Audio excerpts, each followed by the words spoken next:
Monday, the 15th of September. It is deadline day.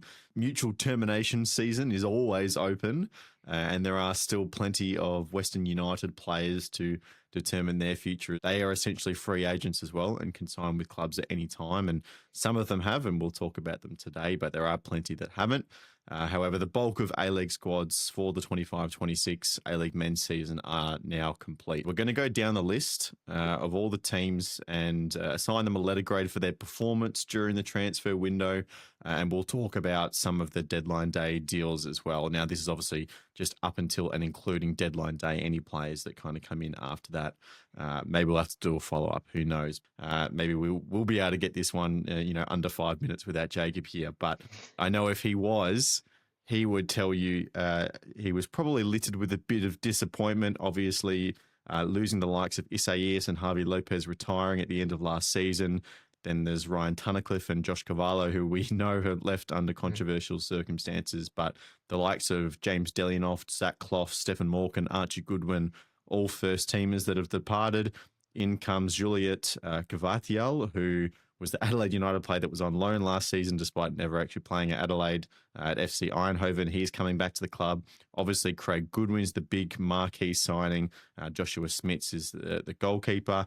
And then on deadline day, we talked about him last week as well, but they've confirmed the signing of Juan Muniz Gallego, a 33-year-old Spaniard on a 3-year deal. And a lot of comparisons are instantly being made to when Craig Goodwin asked for a slightly longer contract the last time he departed Adelaide United and wasn't given it. So it's been quite the controversial one, I think, for Adelaide this season. Christian, where do you rank them?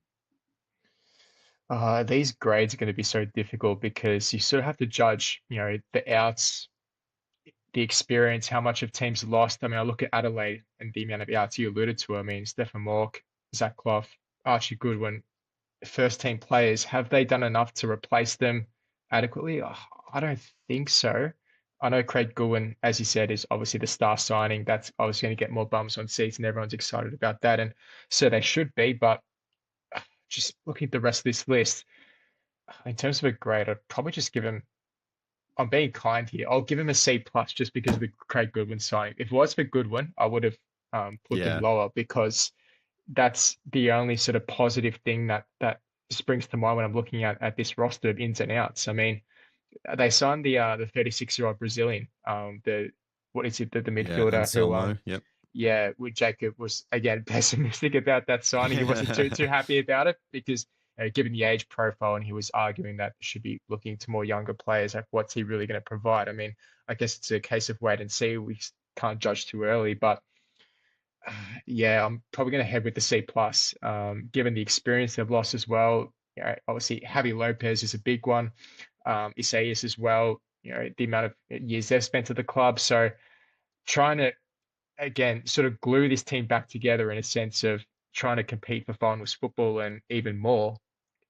Are these new signings enough? I don't think so. I still expect them to miss out on finals again. And yeah, for that reason, I'm giving them the standard C plus grade.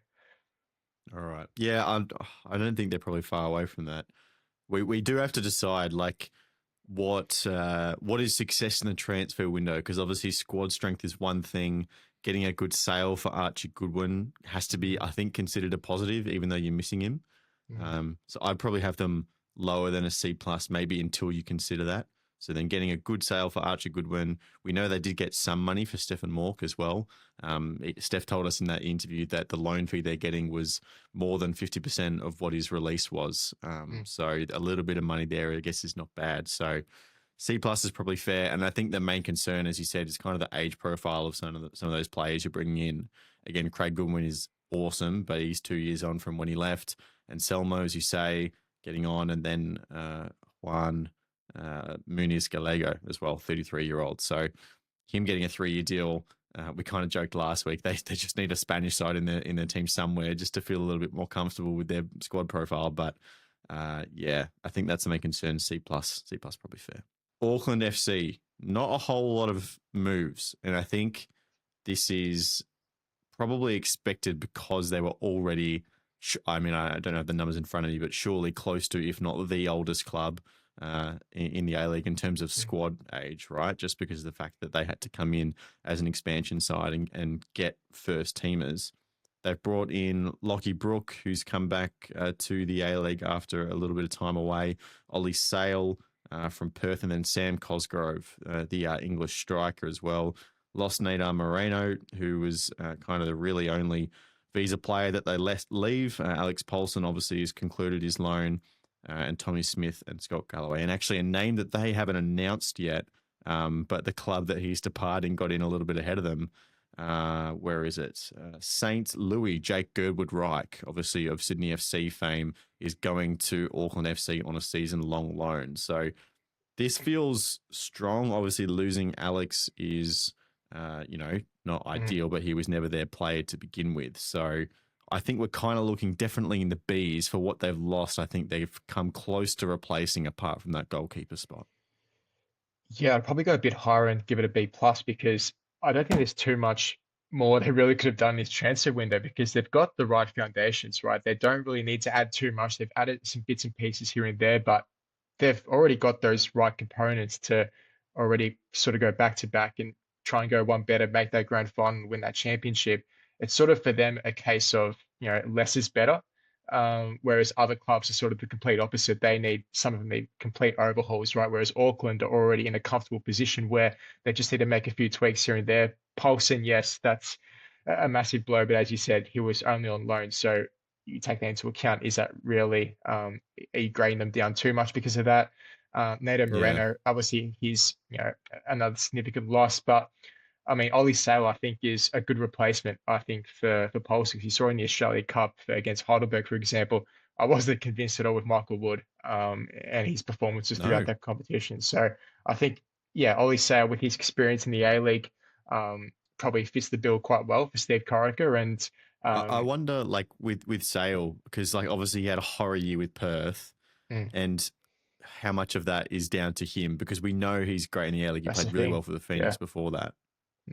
that's the thing. I mean, you have to, like, obviously, Auckland's with their defense is going to be a lot less work to do, all things considered. So, again, when you're playing with a side like Perth Glory and you've got that defense in front of you, with all due respect, he did make some mistakes. Yes, he'll put his hand up for a few errors that he should have done better with. But when you're playing in a club as Perth, which you have so much low self-confidence, as a goalkeeper, that hurts you, right, throughout a season. And if Mm. you've got such a strong defense in front of you like he will have at Auckland, that sets you up well, right, for the whole season. I think Sale does have a lot of good qualities as a goalkeeper, and yeah, I think it's a good signing.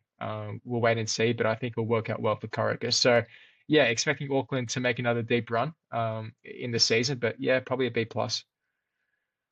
All right, don't mind that. Replacing what they needed to without probably blowing you away, I'd Mm, say, on the Auckland front. Now, Brisbane Roar is an interesting one because they've built up a lot of momentum in preseason. They're undefeated in a long streak. I think it's 7 or 8 games, something like that. But they've had a lot of turnover. So Lucas Harrington is obviously the key defender that they're going to hold for the first portion of the season, then lose in January once he graduates school, which is pretty funny. You lose Matt Acton, Waleed Shaw, Jack Hingett, Abubakar, who had a really good finish to last season, and I think they would have been hoping to retain. mm. Then other likes of some A-League experience in terms of Florin Berenguer, Louis Zabala, Corey Brown, and Keegan Jelicic ended his loan and is now at Melbourne Victory as well. But some of the names they brought in, it's a lot of those kind of unknown visa players mixed with a little bit of A-League experience here and there. So the likes Mm. of Dean Bazanis, Michael Roos, Christopher Long is one of those visa players. James McGarry, who's come from Aberdeen, Dimitri Valkanis, Georgios Varakis. So there's a lot of kind of unknowns, but it feels like there's a lot of momentum in Brisbane. I'd probably have them just above average, maybe in that kind of B minus territory, something like that. Again, nothing really that lights your eyes up, but it feels like a lot of kind of foundation plays. Are Brisbane paying you or something? Last season you were so high on Brisbane and they let you down. Now again you're on the high horse with Brisbane for some reason. I don't know. I'd It's go relative low. to where they were as well. Yeah, I'd go low. I'd go a C. to be honest, just Okay. because of the amount of players that they've lost. Again, it's the same situation as Adelaide. Have they done enough to replace that experience? I mean, you look down the list of the outs. You got Keegan Yalachis, Florian Berenger, Abubakar. You mentioned he had terrific last few games of the season. He was really establishing himself as a really good player there for the Roar. Um, who else? Jack Hingett. Like these are all very experienced players at A-League level. I've got to be honest, with some of these ins I'm not too familiar with. Like James McGarry, for example, coming from Aberdeen, still have to see a bit of him. So Yeah, of again, course. you summed up perfectly. It's bits and pieces of, you've got some A-Leagues and players coming abroad. Trying to mix that all together and mold into a perfect team is obviously going to take a bit of time. I just question, have they sustained too much turnover to be able to have a really good season? Like, is it going to take? I think it's turnover they needed though, because they had a bit of dead weight in that squad that they had to get rid of. Like But yeah, you bring out the names like a Jack Hingett's probably a good example, right? Plenty of A-League experience, but is he really contributing massively at a first team level? hmm. Argument's probably not. So while the guys coming in are probably towards the unknowns, it's like, well, what we had wasn't working, so we got to try something new somewhere, surely. I agree, but I'm assessing this on just this season coming up. Like if I was to grade this like a five-year long-term project, I'd probably give it maybe a C or maybe even in your direction, maybe a B minus. But I'm just thinking of this current season coming up. Is this squad good enough to compete, right? And yeah, Let's clear up the definition though. So we're not ranking them based on like how good we think they're going to do, just on the success of their window. Because you got to factor in as well. Lucas Harrington played, I don't know, not even a whole season, and they've got a club record fee. That has to get him into B territory at least. yeah, you're slightly convincing me. I'll boost it up to a C plus. How's that? C plus. Nah, Because I B still minus. I C need a plus. B. I'm C I plus. need a B. I'm not budging. I can't go from a C to a B minus. That looks silly on my part. I can't move that much because again, I just need to see a bit more from these ins that they've brought into the club. Um, but All time will right, I've tell. got one more argument. One more Okay, argument. okay, The other rumor that isn't confirmed just yet, but we've seen where there's photo evidence of him up there. Brendan Lawton from Western United is rumored to be heading up to the Raw. That's a okay. good deal. I need confirmation. I can't have rumors. It's a C plus. No, no, we gotta give it. You gotta work with me. If You it gotta goes work with me. through, if it goes through, B minus. I'm with you. If it goes through. If we're giving Brisbane Roar a C plus, we got to send Adelaide United down even further. Compare those two transfer windows. They cannot be in the same category. Mm, all right. Adelaide's a C. I only gave C plus for Adelaide because of Craig No, no, Goodwin. no, further. Otherwise, D. I need a D for Adelaide if you're not going to give me a B for Brisbane. goodness gracious, yeah, harsh judger. All right, D for Adelaide. But yeah, Brisbane. I'm not like you. I'm not totally convinced. I know you're looking more ahead to sort of the long term vision, but again, Brisbane have this long term vision since the past 5 to 10 years, and look where they are now. So again, time will tell. But yeah, I think fans are probably I don't know a bit more pessimistic than optimistic. I'd say that's just me. Let's go to the Mariners. Now, this is danger territory for me. I think it's an F straight up. I'm just going to put it out there. We know there's been a lot of trouble off the field.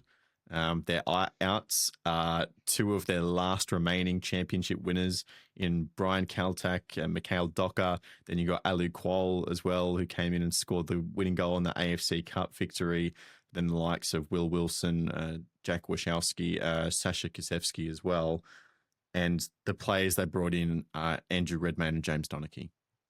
Redmayne, who was kicked out of the Sydney FC side last year, and James Donachie, who's been playing NPL football. So, unfortunately for the Mariners, they have weakened their squad for the third consecutive season in a row. And we know there are significant reasons behind that. However, that doesn't take away from the fact that this has kind of been another disastrous off-season for them. Is there a grade lower than an F by any chance? Because it's looking pretty bleak for the Mariners. I remember like Will Booth's been talking in the chat about the Mariners and their prospects this season. He's been arguing that they just can't sign any players, it seems, and you've got to think that financially they're in a bit of trouble. To only sign two players, Andrew Redmayne and James Donachie. Donachie seems like he's been played for every single club in the A-League in his career. It just seems to go from club to club. Andrew Redmayne, yes, provides a bit of experience, maybe a bit of stability. in between the sticks. But given Might last not even season, play. might not even play exactly, and just given how poorly they played last season, both in Asia and domestically, they need way more than that. They need way more activity in the transfer market. If I was a fan of the Mariners, I'd be extremely worried about the wooden spoon. Given the outs, Brian Kaltek, that was a massive out. I think a lot of people were very surprised, eyebrows raised when he jumped ship. So yeah, this is an F for me. I can't grade them any higher. Christian Harris is the 1 ounce of little positivity having the re-signing, but Resign, yeah. besides that, I mean, Mikael Docker as well. Again, another one who, it just screams of Strange loan deal. yeah, Strange loan deal. yeah. I think we spoke about it a couple of months ago when those rumors popped up, and we were just shocked that they would even consider that possibility. So yeah, this is going to be a long season for the Mariners. I don't see any way out for them other than the wooden No. spoon. So yeah.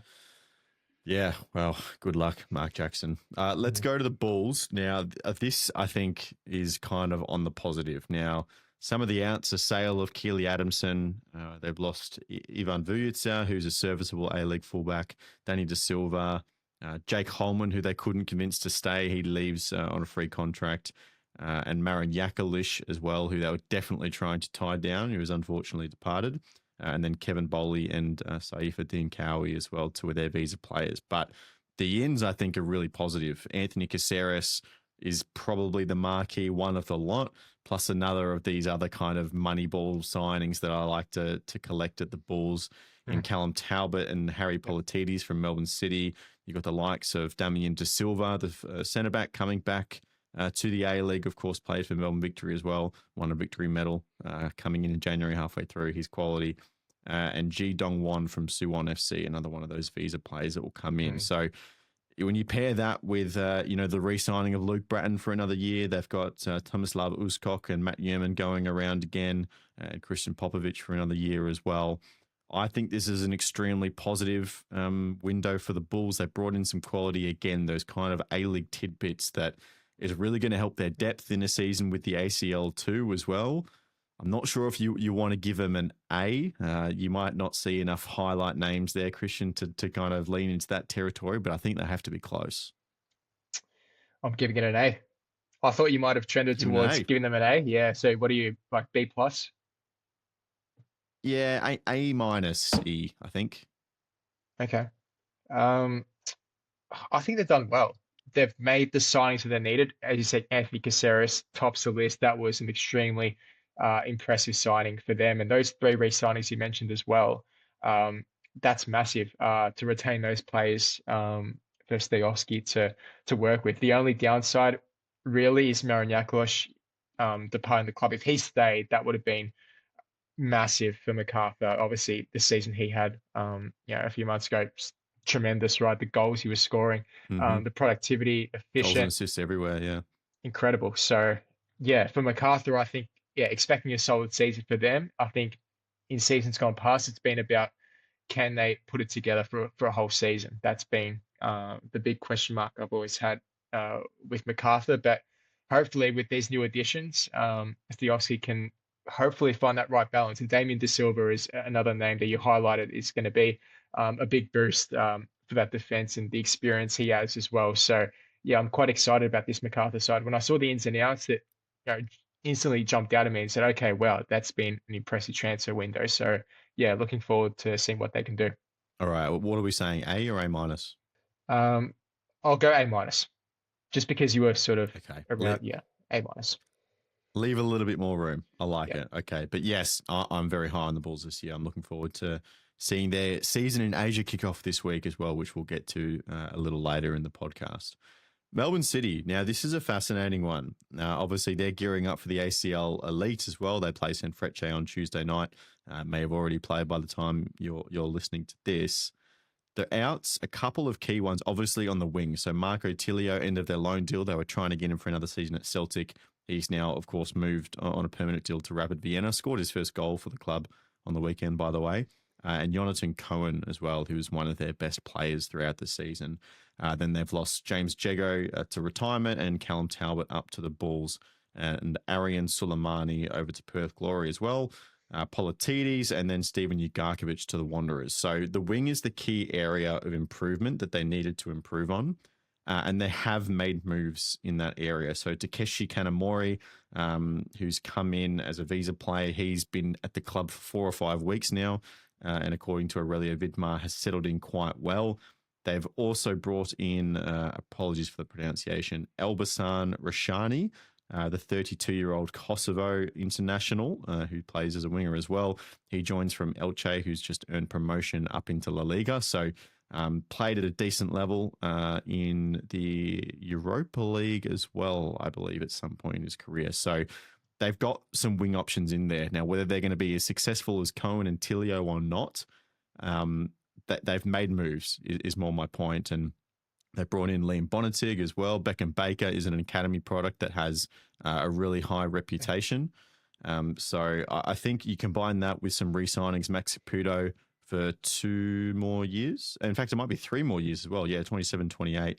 Alessandro Lapane and Samuel Suprain as well for another year. I think that's really solid. So I think that's similar territory to the Bulls. I think it's probably unproven downgrade at the moment on their wing area, so they lose some points there. But I think it's another solid squad that's gearing up for a big year in the A-League.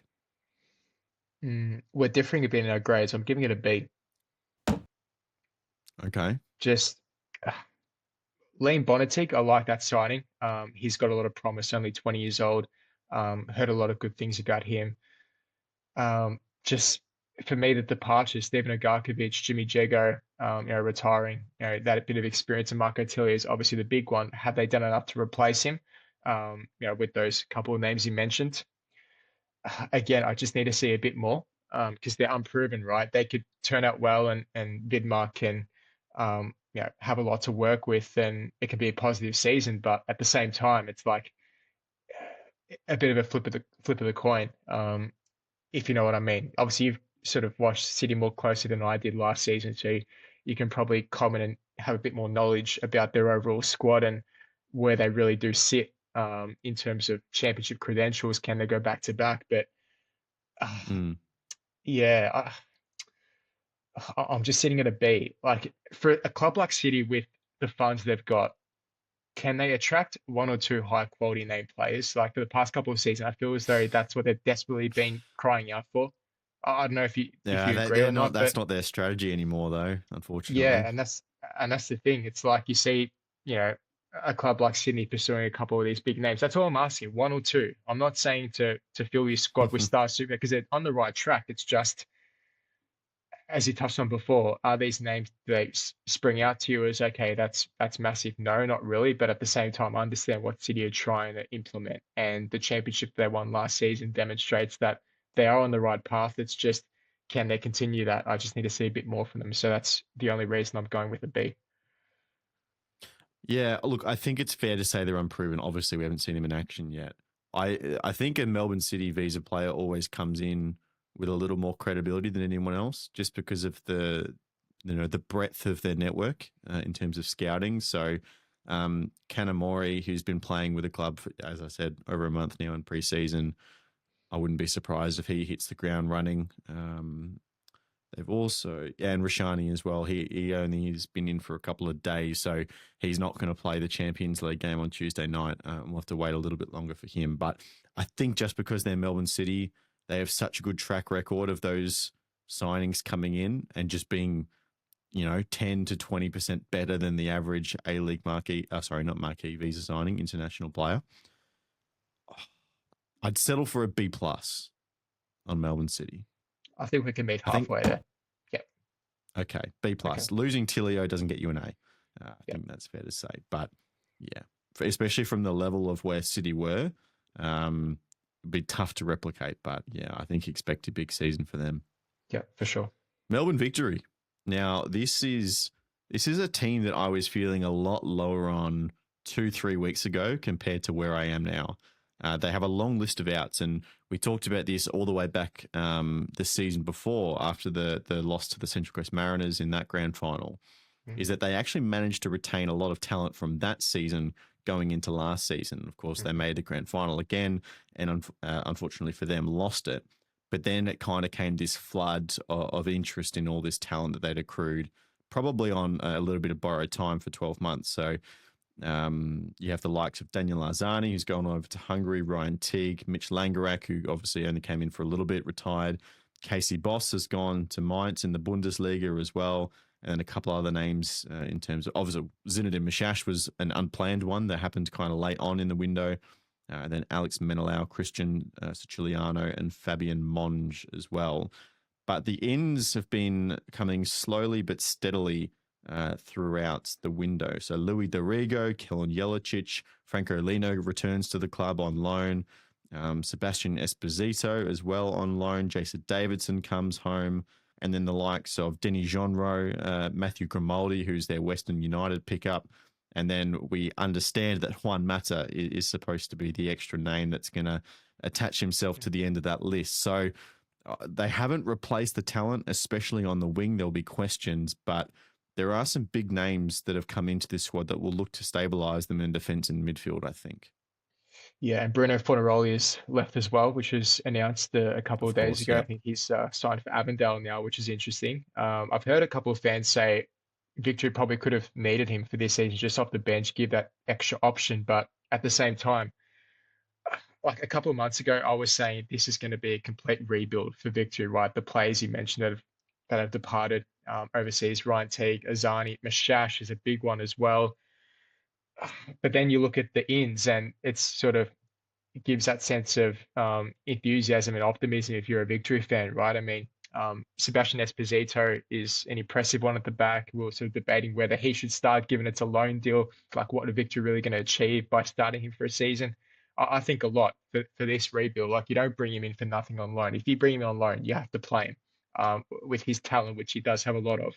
Um, Franco Lino, again, back into the side, left a few seasons ago. Louis Dorigo, love that signing as well. Genre as well with the Mishash departure. I think a bit of creativity, Yeah. that spark is really important to give that extra boost. But yeah, in that department with sort of Azani leaving out on the wings, a bit left still to be desired. I know Santos re-signed, but yeah, it's still lacking that something, that extra bit of spark in the final third that you're going to say, okay, reliable, goal scoring output. Obviously Virgos is there as well, but can he sort of, sustain that level for a full season? There are a couple of question marks, about his performances that he went missing in some games. So yeah, I think for Arthur Dillis, you can't judge him too much if Victory don't win a championship, right? I don't think that bar should be set that high, albeit we know Victory are expected to win trophies, but this is a different sort of scenario for this club. I think battling for finals football will be, I guess, the goal for them. I know people have their different opinions, but yeah, just given those outs that we just named, I think, in terms of a grade, probably a B minus because they've done well to sort of recoup in the transfer Yeah. market with those few wins. So a few weeks ago, I would have given them a lower grade for sure, but just given the positive transfer window over the past couple of weeks, would elevate them to a B minus, or even a B, somewhere around there. Yeah, I'm happy with a B minus. I think obviously there's plenty of debate as to how valuable a signing Juan Mata might actually be as well. I'm interested to hear Yeah. your thoughts on that. I'm pretty excited, like as a fan generally, in terms of how much he'll actually contribute. Will he play in that kind of number 10 role? Obviously, he's an extremely different player to what Zinedine Mishash is. He's more likely to sit a bit deeper and just get on the ball and pass rather than carry like Mishash loves to. So it'll be interesting to see how they adapt, but they still have Nikos Virgos up top. I think in the wing department, the luxury they had last year is that they had Valupale and Arzani and Santos and Piscopo, and if a couple of those weren't firing, then they had options. Yeah. Now you kind of don't have those options. Santos might have to play centrally sometimes to cover for Virgos. We'll see what happens in terms of their number 2 striking option, and then that kind of just leaves Nish and Renault and you're going to play Keegan Jelicic out in the wing. He's probably more of a traditional midfielder, but he probably can do a job out there. I think there's still gaps, but as you say, I think they have recovered. So yeah, B minus. But Juan Mata, what was your first impression when you heard that signing?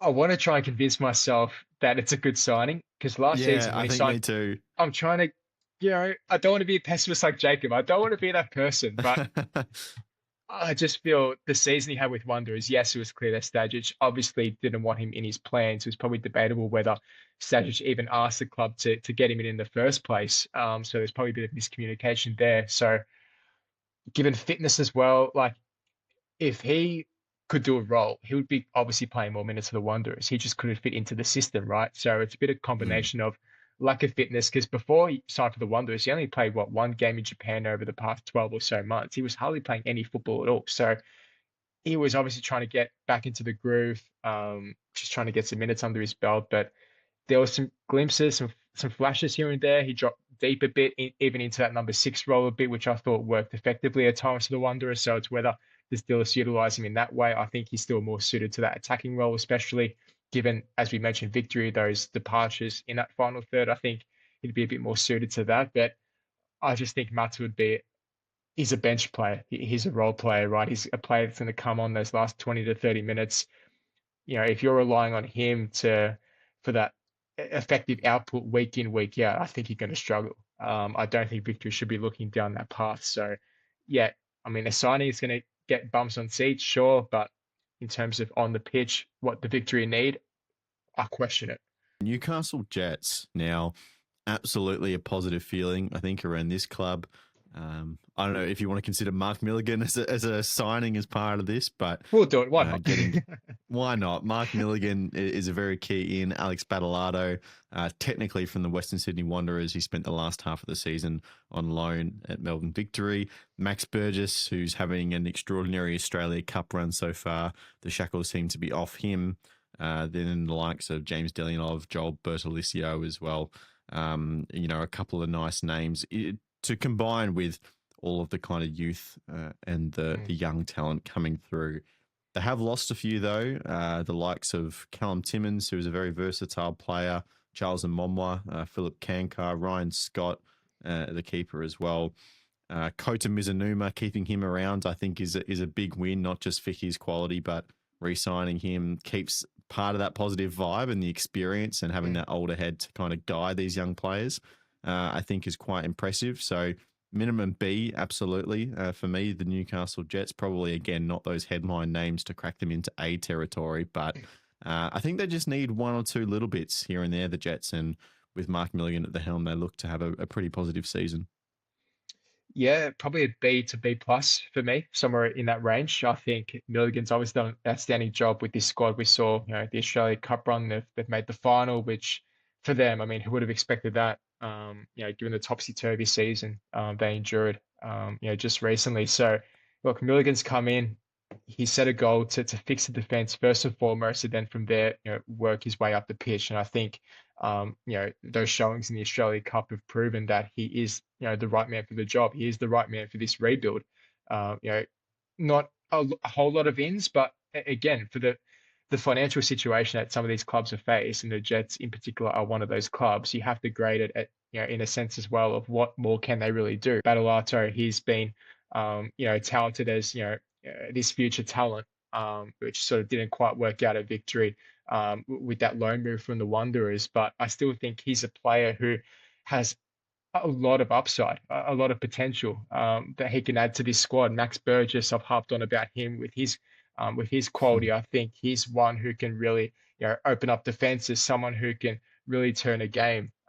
Just one of those players that the Jets can turn on to really to flip a game on its head. So they've got those individual pieces of talent that Milligan can rely upon. It's just for me, it's been about the defense, and we've seen ever since Milligan left Adelaide, we saw the numbers defensively go down. They plummeted, right? For Adelaide, they struggled, severely. So I think Milligan, in that aspect, that's the one area which the Jets really need to focus on. If they can get that part of the pitch right, I think going forward they've got a lot of quality and a lot of upside, like I said. So yeah, B plus, probably more towards a B. All But right.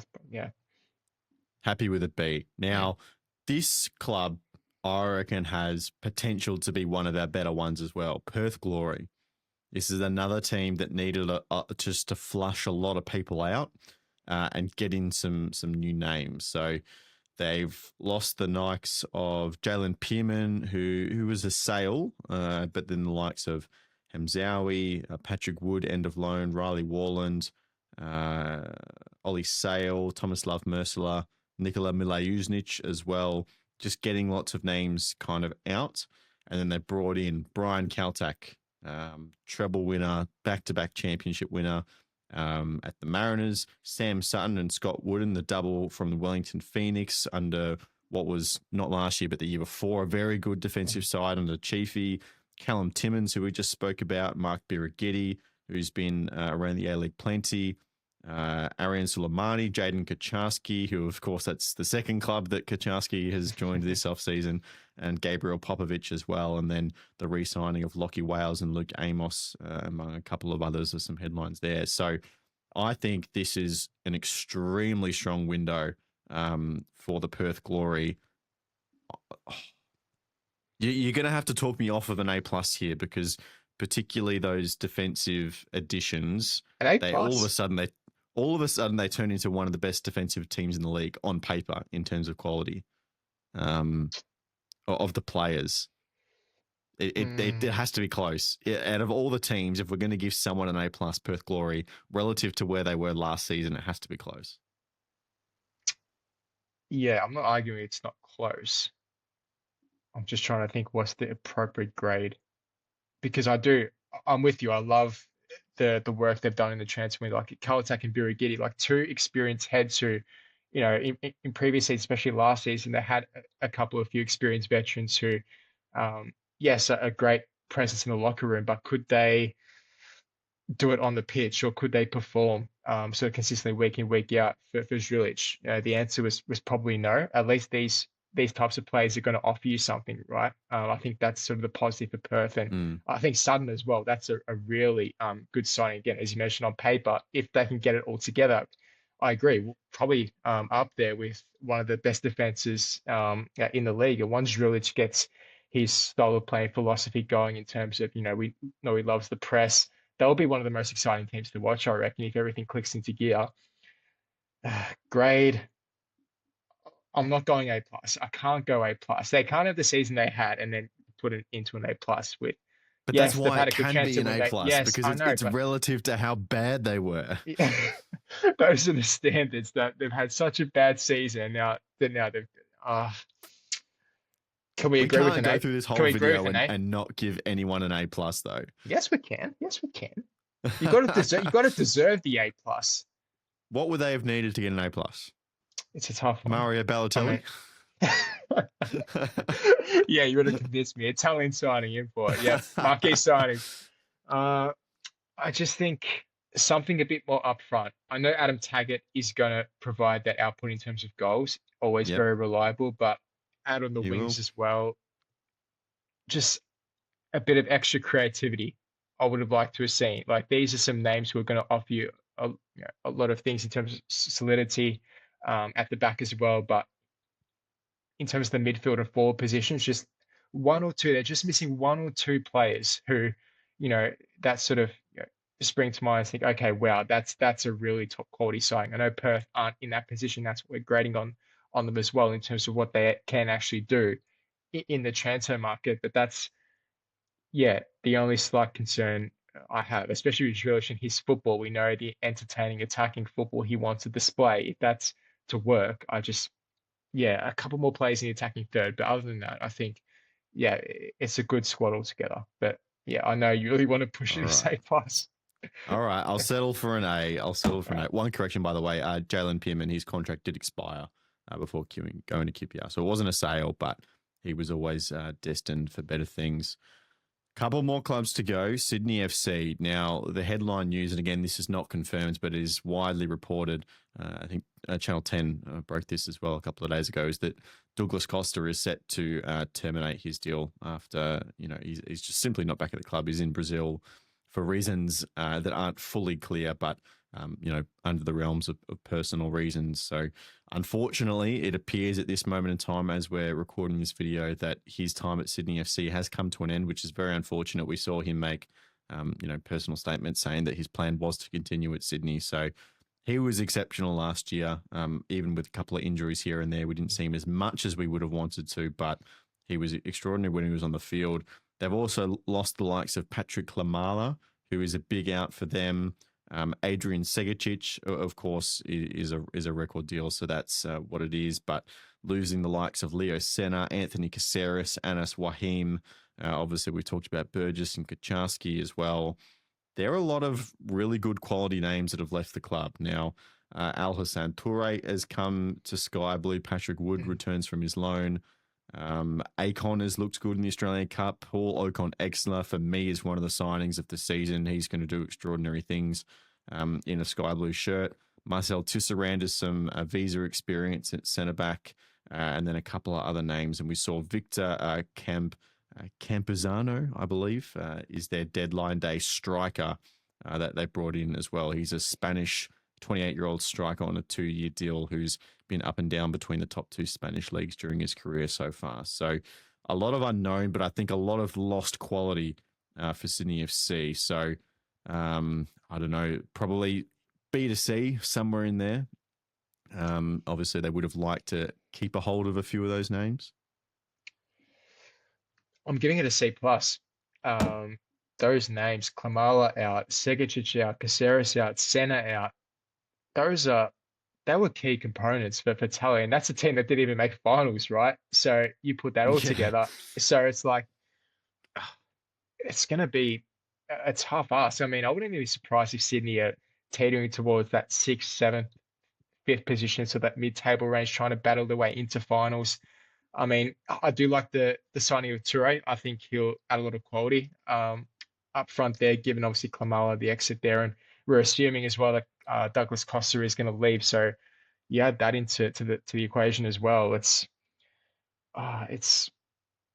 not looking good compared to 12 months ago, where we're sitting here and saying Sydney are probably up there as arguably the favourites to win the championship. And now to go from this, where you've let go 5 or 6 really not just high quality players, but integral components to your squad. Does Tally have enough time to turn it around? And he's under pressure, right? If he doesn't make finals again, at a bare minimum, he's gone. He's out the door. So, yeah, the pressure's on here. And given the exits that we've seen, I'm not overly convinced that they are going to sort of perform in terms of making a semi-final run, grand final, win a championship. They're just not at that stage yet. I know the signing of Ocon, you've been high on him. He's going to be, I agree, one of the signings of the transfer window. The quality and skill set he possesses in the midfield, I think he's going to control the play really well. Possession-based footballer, he'll do wonders there. I reckon he'll be really, really positive. But I think it's those couple of signings which have sort of covered the cracks around the bigger issue at this club, and it's those players that have left. I think it's going to be a really big void to fill. C plus. Yeah, I drop him down to a C. And here's my take, just to throw it in on Ufuk Talay as well. I don't even think he would have a target set for the end of the season. I think he needs to be really concerned about the first month in the league, because that was a controversial re-signing when it happened at the end of last season. He's already on a tightrope. Sydney FC should have easily made finals. I don't care how deep they went in the ACL too. They should have easily made finals in the A-League last season, and they didn't. And he's on a fine line. And you've got a former player and Australian football hero in John Aloisi, who is a highly rated coach who doesn't have a job at the moment. Well, he's technically contracted, but is the subject of interest all over the place. If he is still available by the time that the A-League season starts, Ufuk Talay better have a really good start to the season. Otherwise, I reckon he's under threat, just like Steve Corica was to lose his job after a couple of losses, and they've got a ready-made replacement right there to step in. So he's under a lot of pressure. But to go back to the squad, I think, look, I'd have him at a C. I just think their expectations will still be to make finals because they underperformed last year, but just the strength of the names that they've lost, I don't think I can have them above a C for me. All right, we can agree on a C. I think, I was probably trying to give him a bit too high of a grade considering it's Sydney and, those couple of names they brought in, like Toure and Ocon, I think they are going to be really positive, but I just can't look past those yards. Yeah, I'm just struggling to see them, really securing their spot in finals, to be honest. So yeah, we'll wait and see. But yeah, I can agree on a C. All right, Wellington Phoenix, a deadline day signing for them is Dan Edwards, a 27-year-old defender from Avondale in NPL Victoria. That is quite a cool story. That's his first ever professional deal at 27 years of age. So a nice little story there. But in terms of their other dealings, they haven't made a whole lot of progress. They've lost Scott Wooden. They've lost Sam Sutton. Costa Barbarousis has gone to the Western Sydney Wanderers. Stefan Kolakovsky as well. And they've brought in Nikola Milajuznic and a couple of other names in Carlo Armiento and Ifeani Eze, I believe is the pronunciation there. So one of the clubs who honestly should have done more, I think, for the resources they have. They've lost 3 key players in terms of starters, haven't really replaced them with any real authority. Reading over the names again, I think we're almost in D territory for the Wellington Phoenix. Yeah, D minus in that range because, as you rightly said, like, this transfer window for them screams of they should have done way more, given they were disappointing considering their standards they set a couple of seasons ago, making that semi. Giancarlo Italiano was doing some really good stuff, and then it sort of went pear-shaped a bit, didn't it? And I think the club have made the right decision to stick with Italiano because we know his quality as a coach and tactically how astute he is, and I'm sure he's got the credentials to lift this side up and get back to those heights. But given this window we've just witnessed, those signings coming in just they don't convince me. Miluznic is one who, yes, provides a bit of yes, you know what you're going to expect, but defensively, are they going to struggle as well? Sutton, a big name going out. We mentioned him before.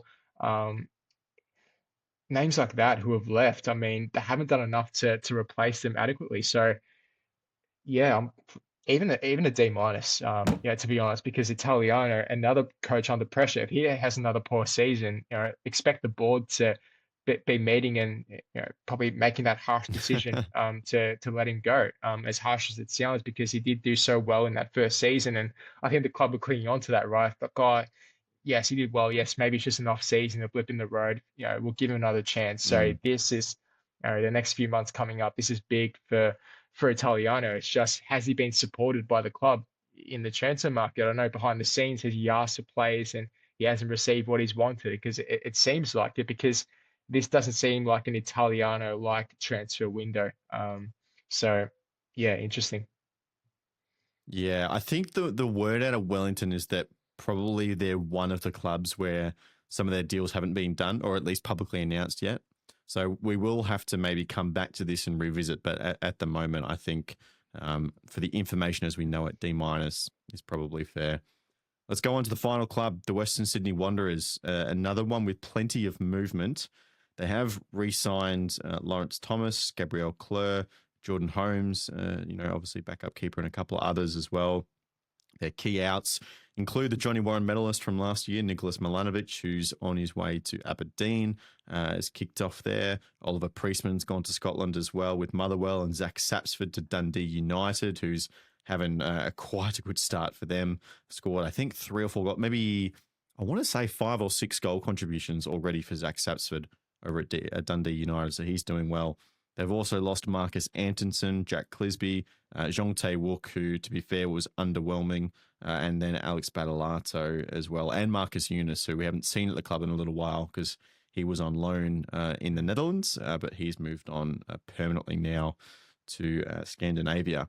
Their ins, though, Costa Barbarousis from the Phoenix, Steven Ugarkovic from City, Philip Kankar from the Jets, Alu Kuol returns to the stewardship of Alan Stajic, which will be interesting to see in the last few days as well. Angus Thurgate, one of the most prized possessions out of this Western United saga, on a 3-year deal to the Wanderers, which is a great get for him.